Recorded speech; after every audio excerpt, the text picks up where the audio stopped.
Hey guys, welcome back to Magic TV. My name's Craig. It's 12 o'clock on a Sunday, which means it's time for a Q&A. This is where I take all the questions that you've asked over the course of the week and I try to answer them to the best of my ability. Three things. First of all, you've probably noticed that there's no radiator behind me and I'm not in my normal studio. I'm actually at Alakazam HQ.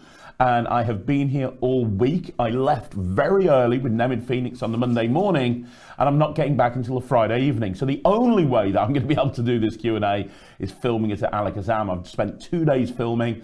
I'm off today to do live performances at Houdini's in Canterbury, but I've nipped in here to do the Q&A, so you guys you guys still have the Q&A. So that's why I'm in a completely different location. The other thing to note, and I mention this every single time, is I don't do any research into these questions. I literally just read them as I start this Q&A. What that basically means is that you're getting my raw, unfiltered opinion, and if any of the questions I think merit a longer or a bigger video, I will do that over the coming weeks or months. Finally, if I haven't got to your question, I'm very, very sorry. It's currently Wednesday morning, so if you've asked it after Wednesday morning, it will be missed. Just take the question, put it in the comments to this video, make sure it's before Tuesday or Wednesday, and I will get back to it next week. With that all being said, it is time to start the Q&A, so let's get into this right now. Okay, so the first question is from Stephen Peters, and Stephen says, "Hi Craig, I'm curious, how many units does a trick have to sell to be considered a blockbuster success?" And that's a great question, Stephen, but to be honest, it's very subjective and it's based on a few different things. If you're Penguin Magic, and arguably the largest and the biggest magic shop in the world, you're going to have a completely different definition of success to a small magic shop that's like maybe just an online presence, or, you know, there's varying degrees. You've got smaller dealers, then you've got kind of the bigger dealers, then you've got the really big dealers, and each one of those producers and dealers will have different definitions of success. I think, to be honest, there's certain tricks that have been phenomenally successful. So you look at things like Extreme Burn, you look at Cartoon by Dan Harlan. All of those tricks have been considered huge, massive successes. I remember hearing somewhere that if you sell 1,000 or 2,000 units, then it's considered a big success, because the industry is a very small industry when you think about it. But, you know, I think the Quantum Deck's now sold well over 10,000 units in the last year. So you would imagine Murphy's would consider that a really big success, but I know Murphy's carry stock that sold way more than that over the lifetime. I think a statistic for it to be a blockbuster isn't just how many it sold initially, but whether it continues to sell on an ongoing basis. Excuse me. So what I mean by that is Cartoon just continues to sell. You know, it continues to sell over and over again. Something like, I don't know, there might be a trick that comes out that sells like 1,000 units really quickly, but then it might peter off and nobody will buy it because maybe the reviews aren't that good, or maybe it's not being as well received as people thought it would. So there's a lot of different factors. I think that traditionally, if you go over 1,000 or 2,000 units, it's considered a success. But again, it very much depends. Like, I'm sitting here at Alakazam right now. They don't wholesale their items to Murphy's. They sell them just directly through themselves in a very small network of dealers that they do wholesale to, but they don't wholesale to Murphy's. So because they don't wholesale to Murphy's, Alakazam's tricks are not going to appear in every magic shop around the world. You're going to see them mainly by getting them from Alakazam. So a trick that's I'm pretty sure that in 2022, the best-selling trick that they had out was the Mirage coin set. I'm willing to bet that the Mirage coin set, whilst being one of the best-selling tricks of 2022 for Alakazam, didn't sell anywhere near as many as something that went out through Murphy's. Because if a trick goes out through Murphy's, let's say Permanent Record. Let's say Permanent Record by Vanishing Ink. Vanishing Ink bring out that trick, and what happens is that it's not just sold by Vanishing Ink. Vanishing Ink have their base of people who buy it, but then there's tons of other dealers that are going to be selling it as well. So if you put something through Murphy's, you're going to sell a lot more of them, and there's arguments to be said why you would do and you wouldn't do, and that's a different question for a different Q&A. But that's just a fact, right? So It really depends. What I'm trying to say here is it very much depends on the dealer. It very much depends on the person producing it. But I'd say over a couple of thousand would be considered a success by pretty much anyone. So the next question is by Greg Machisno, and Greg says, how do I make my card tricks not long and boring? And I think somebody's been listening to Ryland a little bit too much. Me and Ryland have a interesting relationship recently where he's just saying that every single one of my tricks are long and boring, but he's joking. He's not. I hope he's joking. He might not be joking. I don't know. I think he's joking. Now he's behind the camera shaking his head. No, he's not joking. But in all seriousness, if you want a serious answer to how to make your card tricks not long and boring, I think what you need to do is you need to avoid too much procedure. One thing that I hate is when there's so much procedure. It's kind of like, right, okay, take the deck and deal it into 4 piles. Now take each pile and shuffle them. Now take each pile and deal it into 2 more piles. And you kind of get to a point where you're losing the will to live, right? So if you have procedure going on, then it needs to get to the point very quickly. Myself and Nemid were talking on the way over to Alakazam when we were driving down here. And we were talking about Eldo Colombini, and one thing that Nemid said is he said he doesn't understand.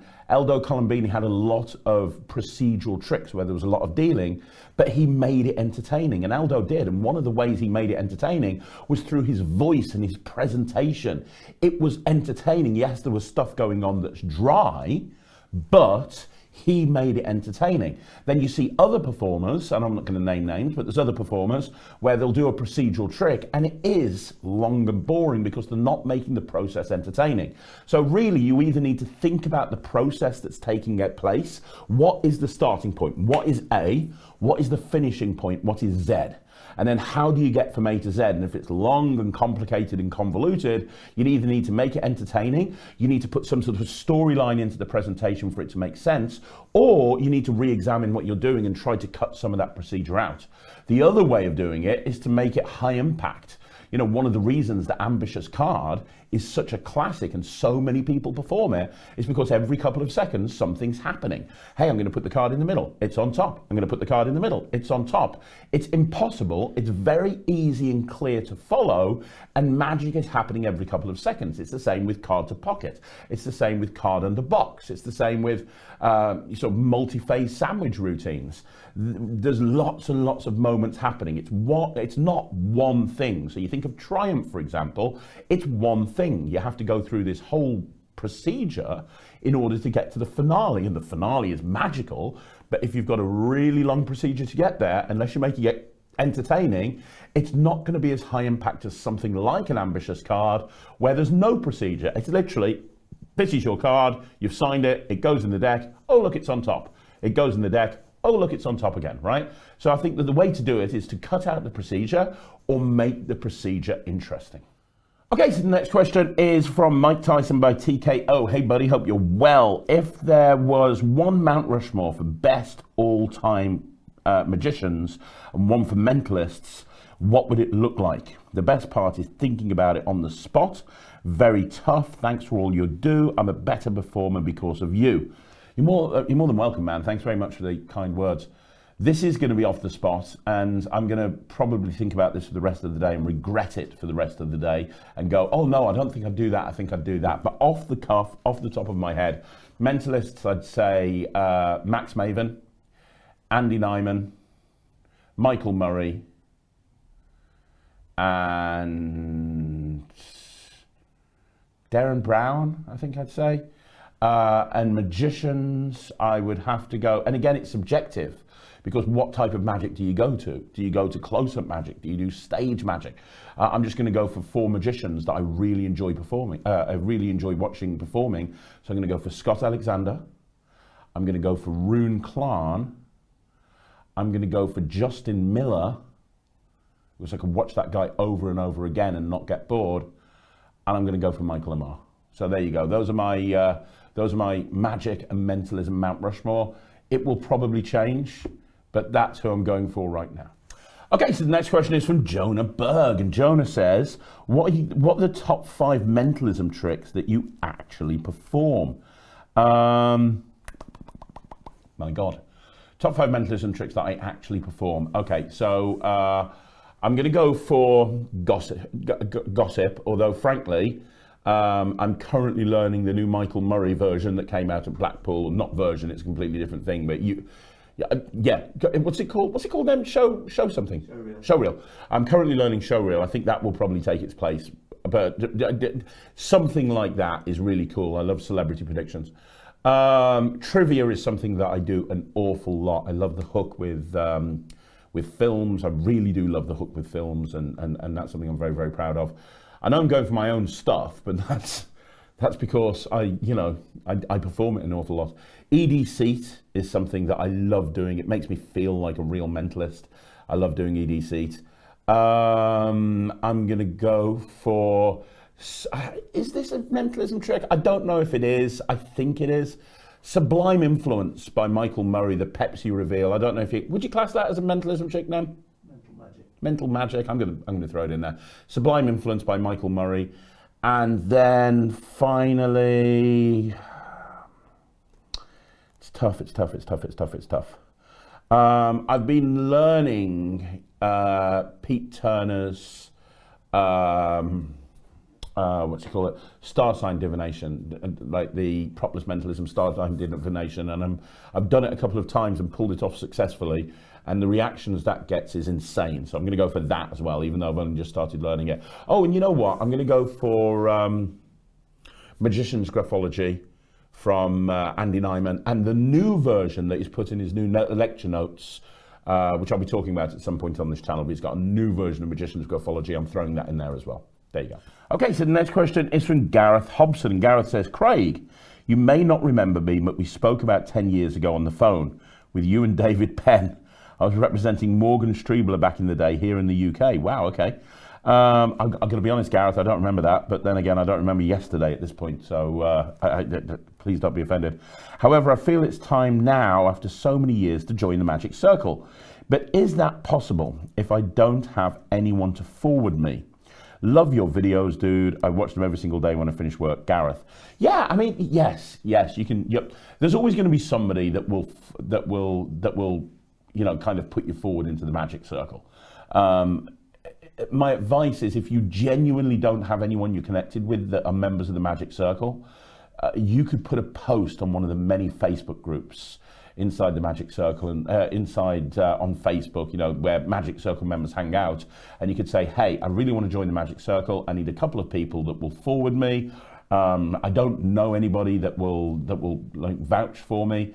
If I send you some videos, or if I jump on Zoom with you and perform some magic, could somebody connect with me and vouch for me to join the circle? And a lot of the members are really nice, and they will probably jump on and say, yeah, I definitely would if I saw a post like that. Feel free to reach out to me, send me a couple of videos, and I can vouch for you. And I'm sure people like Nemid and other Magic Circle members will do the same. So that's probably the easiest way to do it. It's well worth joining. It really is. It's a really fun society, and but don't let the fact that you need two people to vouch for you put you off, because that's just a small stumbling block that you just need to get over. Okay, so the next question is from Jonah Berg again. Jonah says, what is the best linking fingering routine, gimmicked and not gimmicked? I don't actually know any not gimmicked linking fingering routines. I don't even see how that would be possible. Maybe I'm missing a trick, but I don't know any linking fingering. I just don't know any. Sorry. I actually do linking fingerings, and the one that I do is the David Regal version. So David Regal has got a beautiful version of linking fingerings. I've heard good things about Scott Alexander's. I haven't seen Scott's, but David Regal, his is my favorite. There's a couple of different things at play there. I don't want to give too much away. It's not just your traditional gimmick. There's a bunch of other stuff going on as well. And it's a really nice routine that plays really well in a parlor or a stage environment.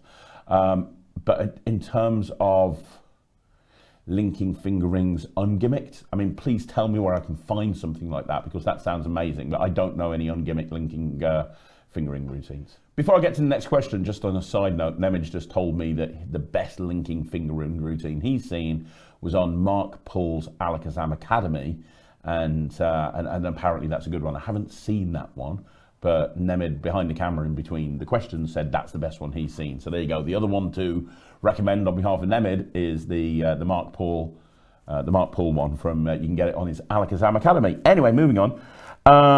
Let's have a look at this one. Right, Johnny Coates. Hi Craig, I recently got a deck of ESP cards, not gaffed, just the 5 Xena symbols. Do you use these? Do you know of any good resources for effects using them? Also, I've had an invisible deck for a couple of years, but I've never used it because I can't get the cards to separate easily. How can I work it in so they separate naturally, or is it just me and my dumb hands? Right, okay, so first of all, let's take the invisible deck question first, because that's the easiest one. 2 things on that. Number one, if you get my project Visible, which was put out through the 1914, it's like a 5-hour in-depth discussion on the invisible deck and other applications of it. And I actually talk about this in quite detail. I talk about how to actually make it easier to separate the cards. What I would say is if you're really struggling separating them, it could be one of 2 things. The first is that your fingers are too dry. If that's the case, use something like O'Keeffe's Working Hand Cream, which will just moisten your hands up a little bit and make it easy for you to separate. The second thing that I would say is take a bit of roughing fluid off the cards. And the way to do that, and it's a pain in the butt, but it will work, is take each individual card, remember they're roughed on the back, and rub it against like a close-up pad or something like that. It'll take a little bit of the roughing off. Do that with every single card and repair them, and you'll find that it'll be a lot easier to separate. Now, don't do it too much, because if you do it too much, you're going to take too much roughing fluid off and then they won't stick together. You don't just want to like rub each card for about 5 minutes. You just want to go, take the card, give it a bit of a rub, put it to one side, do that over and over again, and that's going to make the deck a lot easier to use. In terms of the other question, do I have any resources for Xena symbols? Alakazam bought out a project called Aged ESP Cards or something like that. Hang on, let's have a look here. Alakazam Magic. There you go. I think it's called Aged. It was definitely by Nicholas Mavresis. Let's just put ESP here. I'm sure it was Aged ESP Cards. Xenotech Color Match, Xena Match. It was part of the Xena Match range. It's aged. I'm sure it was something like Aged ESP Cards or something. Do you know what I'm talking about? Great, he doesn't know. Ah, got it. Hey, what a memory. Aged ESP Poker Size. Oh, hang on. That's a gaff pack. We don't want a gaff pack.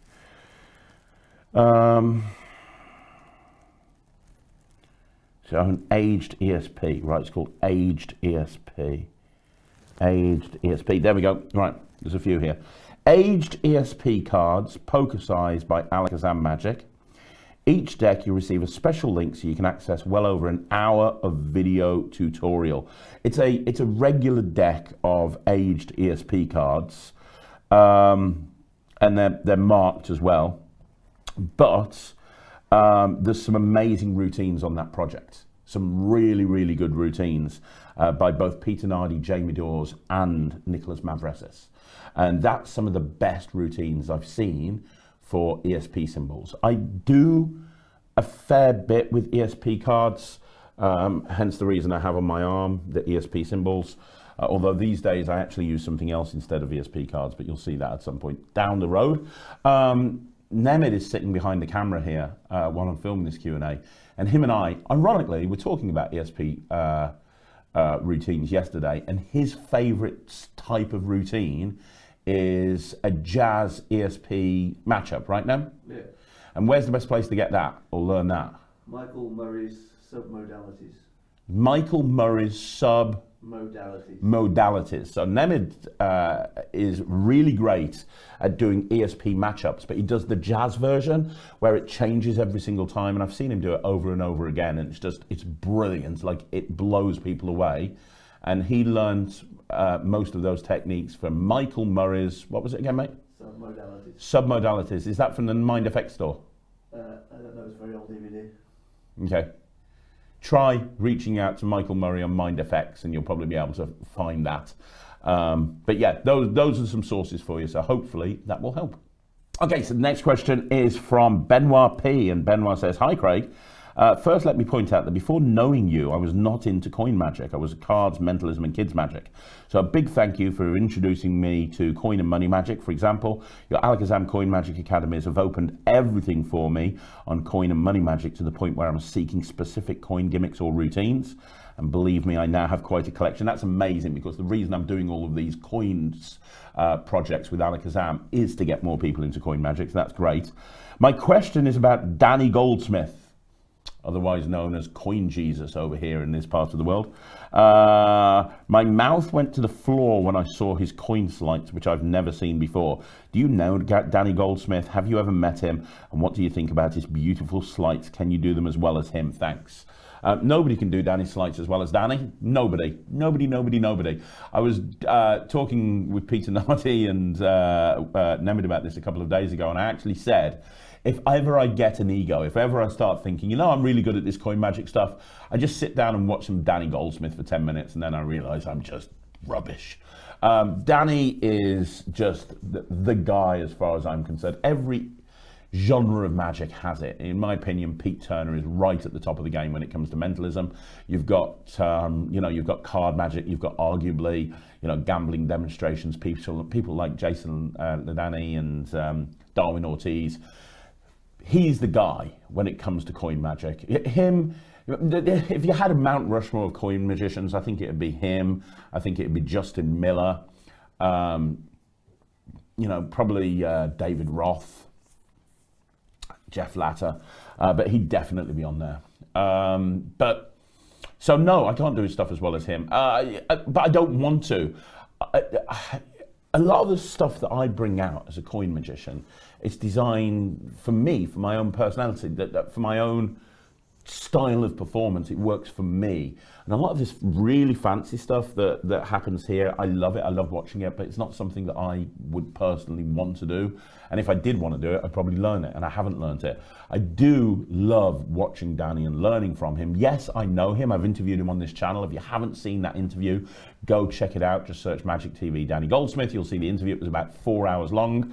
Danny just messaged me last night, actually, wanting to chat to me. We're doing a review show special on a lot of the stuff he produces, and so I'll be interviewing him about that as well. And we chatted at Blackpool. We sat down and sessioned a bit, and he ate jumbo coins in front of me and freaked me out. So yeah, I know Danny. I think he's amazing. He's absolutely fantastic. And if you're serious about wanting to do coin magic, it's something, Danny's material, you should absolutely study it. Okay, so the next question is Seth Howard, and Seth says, "Hey man, hope you're having a nice birthday." I did have a nice birthday, thank you very much. I was wondering if you knew of an app where it looks like you're dialing a random phone number, but then it calls a predetermined number. Yeah, there's a couple of apps that will do that. Now, the first is The Stranger by Jonathan Lovett, and it's that's basically what the app does. There's a big community around The Stranger, and basically it does a lot of stuff. It does more than just that, but one of the things it does is people put in a random number, and it calls either a predetermined number that's like a script back and forth, or it calls a number of a confederate. So yeah, that's absolutely, definitely look into The Stranger. Now there's also, I think it's called the Diverter. I'm going to check here because I don't want to talk rubbish. I think it's called the Diverter app. I think it's called Diverter. I don't know. Let's have a look. Yeah, Diverter by Mark Kirstein. Diverter by Mark Kirstein. Yeah, there you go. Yeah, it is. They dial any number, your accomplice answers. Diverter hijacks a randomly dialed number and redirects it to exactly who you want.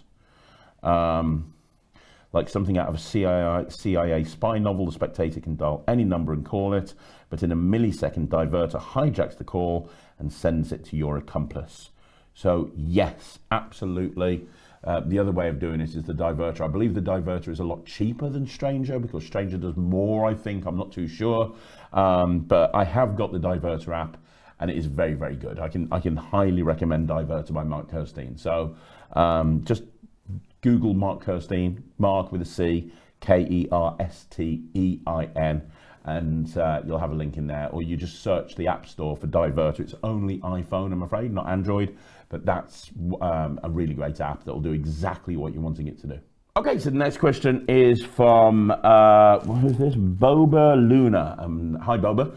Boba says, hello. Hello, Boba. I love the Matt test. I know Matt likes mentalism. What's Matt's favorite mentalism effect for Walk Around? Thank you very much.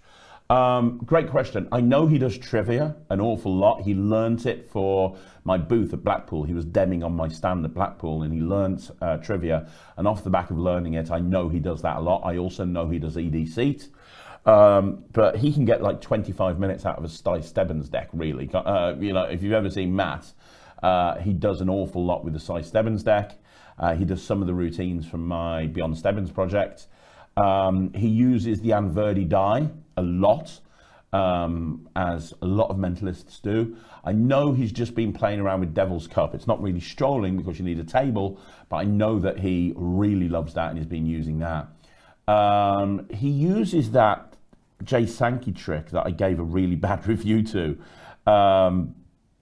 It's one where you've got like a bunch of different songs on a piece of paper that you pull out of a magazine, and you have them think of a song, and he tells you the song that they're thinking of. Can't really know what it's called, but it uses the number 9 force. It's a Jay Sankey thing. He also uses Toxic Plus a lot, which is the app that allows you to do Toxic on everybody else's phone. He uses Digital Force Bag. I know he uses Digital Force Bag an awful lot. He uses iForce. Ever since I showed him iForce and he downloaded it, he started using iForce. I'm trying to think of anything else. Have you ever seen any other mentalism that Matt does other than that? I can't think of anything. I think that's it. Did you mention past, present, future? Oh, past, present, future. Yeah. He does past, present, and future by Rick Lax. And does that really well, even though he doesn't believe in tarot cards at all. His presentation is all about, this is rubbish, but let me show you something. So yeah, there's a few different things that he does there, but he's constantly, he's new into magic. He's learning every single day, so he's adding new stuff all the time, but currently that's kind of his repertoire. He relies more on his acting ability than he does his magic skills at the moment, and that really kind of works for him, because he's nice. People like him. They warm to him. He's one of these people that you can't help but to like. When he walks into a room, he's like, oh, Matt, well, I'm just there grumpy. He's just like well-liked. So that's something we should all learn. Okay, so the next question is from Jerry D. And Jerry says, for the next Q&A, I'm a hobbyist with a consumption problem. I buy everything and anything, and I have more tricks than I know what to do with. I'm also a husband and father with a full-time non-magic job. So what, in your opinion, is the best way to practice? Obviously, I can't practice everything and get good at it all. Do I pick a few tricks at a time until they're perfect and move on? How do you remember how to do the tricks you learnt years ago when you're constantly trying to learn new stuff? Do you forget how to do certain tricks you don't practice daily? Thanks, Craig. Big fan of the channel. Keep it up. That's a great question. That's an amazing question. So let's break this down here. What's the best way to practice is the first part of the question. So I suppose the first thing that I'd say is stop buying everything. I know it's a difficult thing to say to a magician, but stop buying everything, because what will happen is you'll buy it. And this is the problem with magicians a lot of the time. We're secret collectors. A lot of the time, magicians will buy a trick, not because they want to learn it, not because they want to do it, because they want to learn the secret. And it's exciting having that new trick and opening it up and looking at all the gizmos and then watching the tutorial. It's exciting, right? But what happens is if you're constantly, like you said yourself, your consumption problem, you buy anything and nearly everything. If you're constantly having new, and I know this because I do a review show, I'm having to learn about 10 tricks every single week in order to do the review show, and it's difficult, and I'm full-time doing this, right? So it is hard. What will happen is, rather than learning something 100% and really getting it good, you'll end up like half-arsing something and not really learning it, but just kind of knowing how it's done. If you think about it, let me ask you a question, and honestly answer this question. What's the best trick that you do? If you met somebody the first time and you wanted to impress them, and you wanted to do one trick to impress them, what would that trick be? And then the next question you've got to ask yourself is, why is that trick the trick that you would go for? Is it because it's something that you love doing? Is it because of the reactions you get from that trick?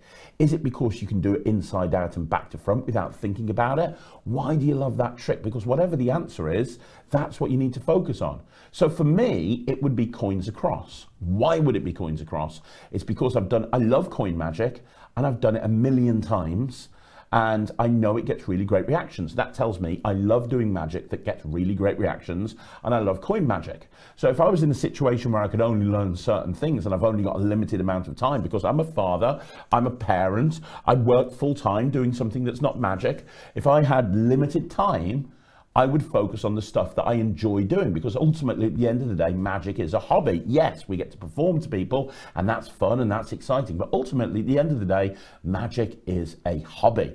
So you want to make it fun, you want to make it enjoyable, and the way to do that is to learn the magic that you really want to perform, that you can see yourself performing. So stop buying everything, put a hold on it. You probably don't need to buy anything else for the next 3 or 4 months, right? If you're buying everything and everything, there's probably tricks that are sitting there that you still haven't opened up. Every magician has a bunch of tricks that they bought, because that's what happens, isn't it? You went to the magic convention, you got excited, you bought a load of crap, you've gone home with 10 carrier bags full of stuff, and 5 of the carrier bags are still sitting in your front room and you haven't even took them out yet. Take those tricks out and learn some of those. Those are tricks that you're excited about, to a point that you saw somebody demonstrate it to you and you were like, oh my God, this is amazing. And you parted money with it there and then. So go back. What made you want to buy that? There must have been something at that convention that made you want to buy it. So go back and learn that trick, right? That's what I would say is focus on just a few things, but it needs to be focused on the type of magic that you enjoy doing, because you should want to practice. It shouldn't be a chore. It should be something that you enjoy doing. So focus on the stuff that you like doing. Just because this new mentalism trick's come out, if you're not a mentalist, who cares? Doesn't matter, right? So that's the first thing I'd say. The second thing that I would say is, because you also talked about how do you remember tricks, just try to be organized about it, right? So I've got a project that I'm filming with Alakazam at the moment, and it's 33 routines for this one project. There's 33 individual routines. That's a lot of routines. I've written them down with detailed notes on my notes page. This is trick number 1. This is what it called. This is, and then I'd put a couple of sentences, not of the description, because that ain't gonna help me. I look at it and I go, right, that wouldn't help me. Reading the description wouldn't help me. So it's like, right, okay, so I've got 1 coin here, I've got 1 coin here, I do this, I do this, I do this, and it's a very brief 2-sentence description of what the handling is for the trick. That will help me. I'm going out after this and I'm filming all 33 routines multiple times for live performances. That's going to help me remember what each routine is. So if you like a trick, once you've learned it, make a note of it somewhere. It could be on a notes page, it could be on a computer, it could be somewhere. Nemed's sitting behind the camera. He's the most organized person I know when it comes to this. Once he's learned a trick that he likes, he videos himself doing it, and that video gets cataloged into a particular spreadsheet, so that if he forgets it, he's got a very brief video of himself performing it to camera, and he can just go into the spreadsheet, click on a button and watch that video, and it remind. Now, I'm not saying you do that, because that is insane, but it works for Nemed, and he knows a ton of magic. So, and in fact, you know, I go to him and I'm like, hey, I bought this DVD out 15 years ago, and there's a couple of routines that I just don't remember. And he'd be like, yep, and he can just send this video over of him performing these tricks, and I can go, oh yeah, I remember that now. So you have to have a certain level of organization. You don't have to be anal with it like Nemed does, but I think if you want to remember a ton of magic and you want to continue to remember, and you have to accept that you're going to forget tricks over time. I have. Everybody does. You can't remember everything. You are going to forget tricks over time. You know, as you learn new stuff, old stuff will go away. Don't beat yourself up over that. Yeah, just constantly Just evolve is the best thing I can give you. And don't stress about it. You come across as a little bit stressed, Jerry. Don't be too stressed about it. It's fun. Remember, at the end of the day, magic is fun. Don't be too stressed about all of this stuff. Just have fun with it. Okay, so the next question is from Magic Elliott. And Magic says, Magic Elliott, how you doing, bud? What non-magic books have helped you with your career and magic? You've mentioned Dale Carnegie's classic book. Could you do a feature or a more formal review of this book? Yeah, I think that's a really good idea. I've spoken about that book enough times now that I should do a review on it, and I probably will at some point. In terms of other books, I would recommend anything by Brad Burton. So Brad Burton is the #1 motivational business speaker over here in the UK. And he is very different to most motivational speakers. He's a northern working class style lad made good. And he's been my business mentor for the best part of 10 years now and helped me navigate many issues within my business and continues to do so. And he's wrote several books. The first book was Get Off Your Arse. Then the second one was Get Off Your Arse 2. The third one was Life Something and Business. I can't remember the third one. And there was a fourth one as well. I can't remember that. And then the last one, the fifth one, was called Now What? And then he's writing a sixth book at the moment. All of those books are great. If you haven't read any of them, start with Now What by Brad Burton, and then backtrack and read all the other ones. But they're not just, it's business advice, but it's a lot of advice that you can actually cross over into magic as well. But if you're wanting to take running magic as a business seriously, I would seriously consider getting Brad's books. They are amazing. And it teaches you how to get off your arse. I mean, that's the title of the first book, Get Off Your Arse. This is a guy who, you know, in his mid-30s was delivering pizzas, and now he's, you know, is top of his game, motivational speaker all over the world, you know, set up and founded many successful businesses. And it all came about from him having a realization that he needed to get off his arse and do something. So if you want to kick up your own arse and you want some, you know, motivation, I'd look into any books by Brad Burton. Okay, so the next question is by Alexandro Pericoli. How are you doing, Alexandro? Hope you're well. Hi, Craig. How are you? I'm well, buddy. Thanks very much. First of all, thank you for everything you do, from the channel to Netrix. Thank you for your content you made. Huge leap forward as a magician. You're more than welcome, buddy. I wanted to ask you if you plan on releasing a project like The Fox by Luca Volpe or The Workers' Show to Go by Adam Wilber, essentially a self-contained show in a wallet or in a box. Thank you. Ironically, I was talking to Peter Nardi about this just yesterday, and I was saying, hey, this would be an amazing idea for a product. And I was talking about it specifically when it comes to kids magic, because so many people are wanting to get into kids magic now. And I said it'd be really cool to have like a kids show in a box style thing. The other thing I think would be really cool is if I gave myself 1 hour to go to a shop, buy a bunch of stuff, and then go out and do a 45-minute show, both a family show and a kids show, maybe even a corporate show. And I literally just bought it from a shop, a bit like Nothing by Max Maven. I think that would be a really cool project as well. So I'm talking about this with various, it's not something that's high on my to-do list or high on my agenda, but I think it would be a really cool thing to do. So yes, I have considered it, and it's kind of in the consideration stage right now, and beyond that, nothing else has been done with it.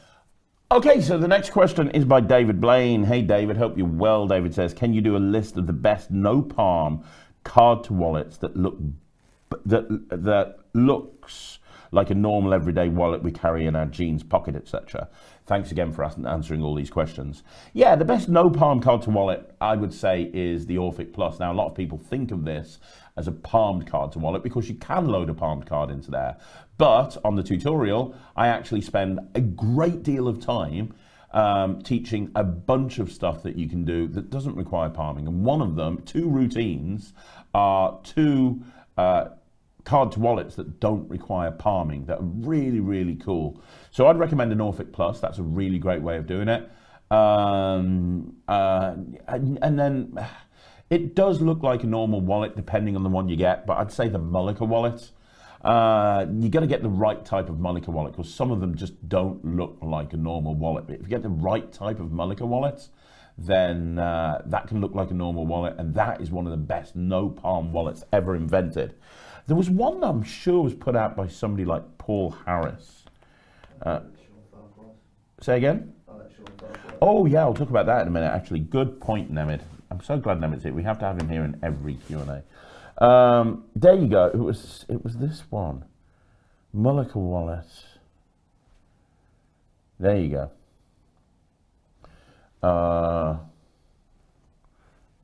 There you go. That's it. Mullica wallet hacked. It's in stock. It is in stock. Mullica wallet hacked. I think it's by Bill Abbott's company. Yeah, Bill Abbott, yeah. Bill Abbott's vault of knowledge on the Mullica wallet is blown open with Mullica wallet hacked. 4 commercial killer routines ripped right from Bill's working repertoire. Close-up pieces and a stage-worthy routine with every detail and secret revealed for the first time. You also learn techniques, handlings, and secrets that can be applied to any Mullica-style wallet. So you've got Bling, which is a ring to impossible location. Wrecked, where a signed card is torn, tossed away, and found restored in your wallet twice. Hacked, the easiest thought of card in wallet routine ever. Invisible dictionary, a word is thought of and revealed in an entertaining way. And the Omen, the ultimate prediction system that fools pros and books gigs on stage or up close. So Mullica wallet hacked by Bill Abbott Magic. You can get it from Bill's site, or you can get it from all good magic dealers because he wholesales it into Murphy's. Nemid, behind the camera while I was looking for this, talked about Sean Farquhar's wallet. Now, you can only get this from Polymer Magic. If you don't know, Polymer Magic is Sean Farquhar's production company. He bought it a few years ago. And it's a very interesting way to get a card into a wallet. It is a no palm card to wallet, and I've never seen the method before. Have you, Nemid? Never seen anything like it before. Me and Nemid went to a Sean Farquhar lecture and he demonstrated it. We both bought one there and then. It's a very clever way of getting a signed card into a wallet with no palming. And it looks like a normal wallet, and there's a ton of other features built into it as well, including the absolute perfect ID compartment to put a rainbow card in. So to recap, Sean Farquhar's wallet, which you can get from Polymer Magic. Mullica wallet hacked, which you can get from all good magic dealers, but it's a Bill Abbott item. And then finally, Orphic Plus, which is by the 1914, but again, you can get from all good magic dealers. Right, so the next question is Illusion Este. And Illusion Este says, "Hi Craig, I purchased Chop way before the new Polymer notes. My question is, what's the best way to ball a Polymer note up to stop it springing open as it's supposed to be signed?" Yeah, I mean, I went through this on my project with Penguin. I went through how to actually do this in detail, but basically you can ball up a Polymer note, but what you have to do is you have to kind of prepare it, and you have to kind of rub it in between your hands and crush it like this. It is actually quite easy to do, but if you actually think about the chop routine, you're only having to ball up their note for a second because you're switching it for the gimmick. So as long as the gimmick is well balled up, then you can just ball up this one, do the switch, put it down, and then that can go into the lemon, right? And it doesn't matter, once it's in the lemon, it's not going to spring open because it's inside the lemon. So the key thing is making sure that the gimmick that you use is well balled up. And the advantage of that is you have all the time in the world because you're doing it when the audience aren't looking. I actually take some double-sided tape and I actually ball it up, and then there's a couple of bits that will spring open, and I get some small pieces of double-sided tape and I use that to keep those bits down. And you take your time over it. It'll take about 5 or 10 minutes, but you end up with the perfect looking balled up Polymer note. So go look at the Penguin instruction because there is a lot of information on there. That's kind of a brief way of how you do it. Okay, so the next question is again from David Blaine. He says, "Hey Craig, how you doing, man? I'm well, buddy. I was wondering if you can explain some of your best favorite card controls or forces with fake cuts, etc. Thanks, man. Great videos as always. P.S. Do you ever sleep?" So 2 things on that. 1, no, I never sleep, apparently. It was a very late night last night because I was filming the podcast with Tyler Lunsford, but that's another story for another time. In terms of, I did a few 5x5s on this channel. I did a tutorial special on 5 forces, 5 controls, and I think false cuts as well. I am planning on doing a few more of those when I'm back from Alakazam. I'll make sure I do another one on forces and another one on card controls. You can look at the ones that are already online. They'll be in the 5x5 playlist. And go onto Magic TV on YouTube, go into the playlist for 5x5 and just have a look, and you'll see a control tutorial special and a force tutorial special. Look at those, but we're going to do a follow-up one very soon.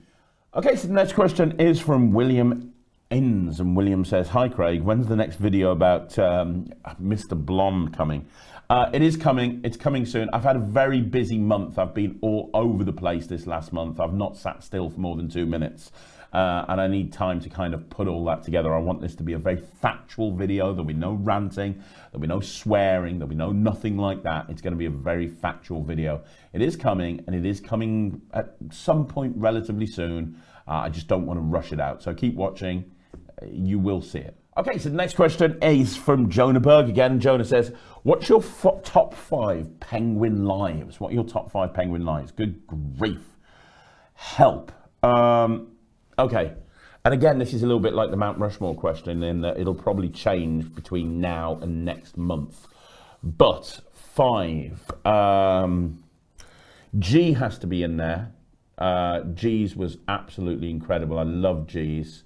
Help me out here, Nem. What's some good penguin lives? G's was great. Mark James. Mark James was an incredible penguin live. Loved that one very, very much. Especially the one where he did the object that went into the ball of wool. Can't remember which one that one was. I think it was his latest one. Josh Birch is a very recent Penguin Live person. Josh Birch is incredible, and he did a water gun roulette, which I thought was brilliant. I loved that. So I'd say Josh Birch is up there as well.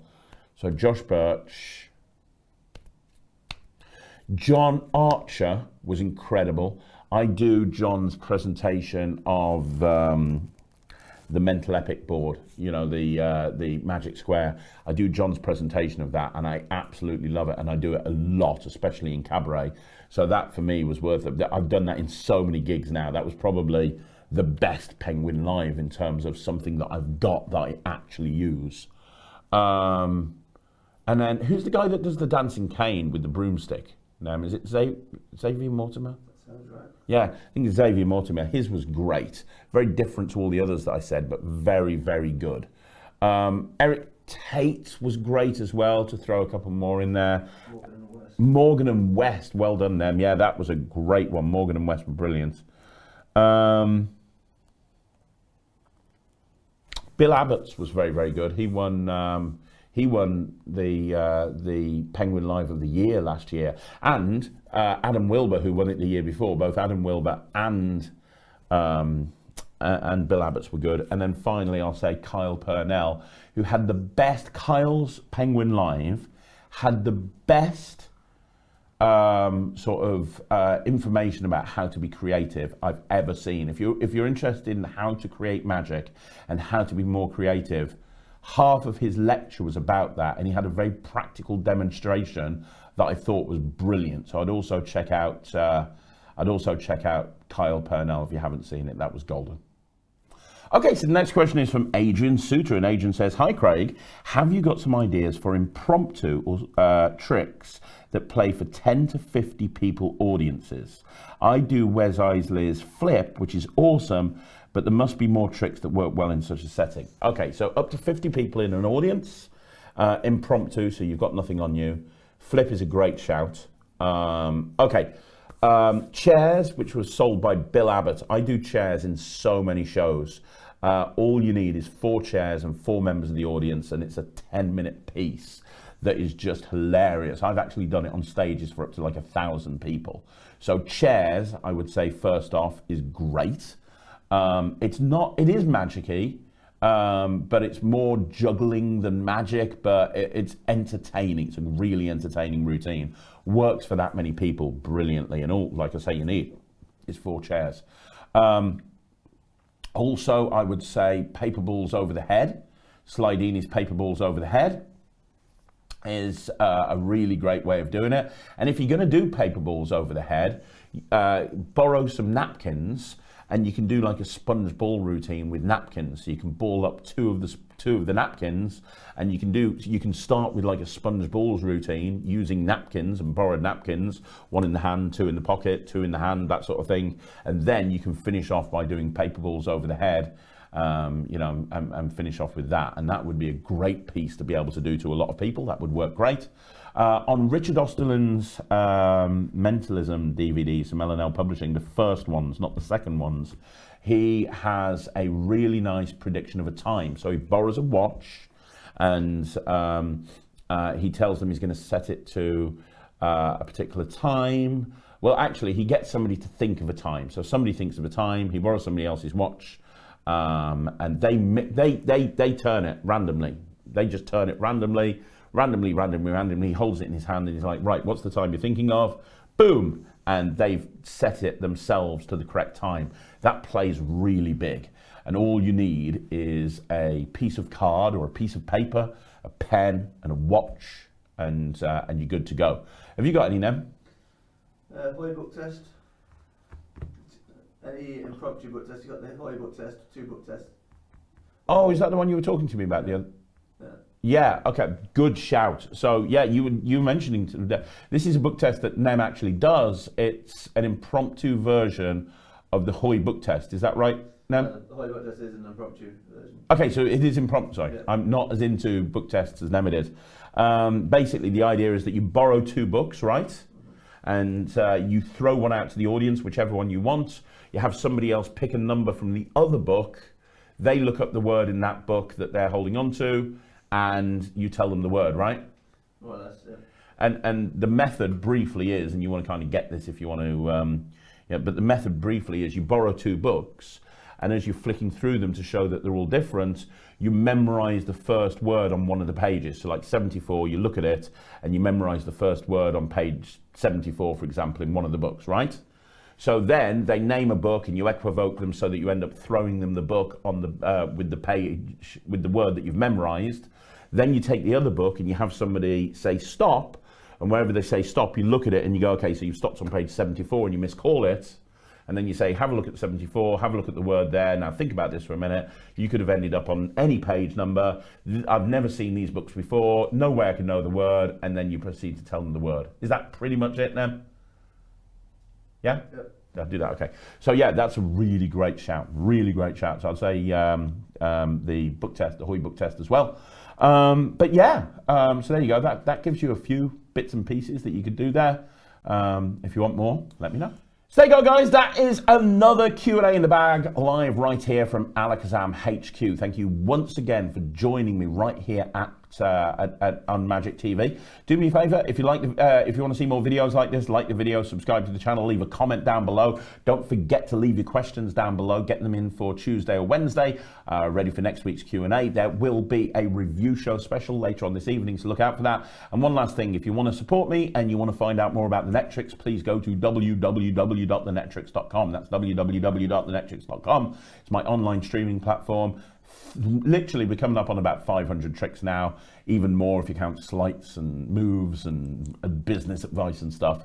If you want to go and join it and find out what the fuss is about, please do so. I would love to have you as part of the Netrix family. I will see you again soon. Thank you very much for watching. My name's Craig from Magic TV.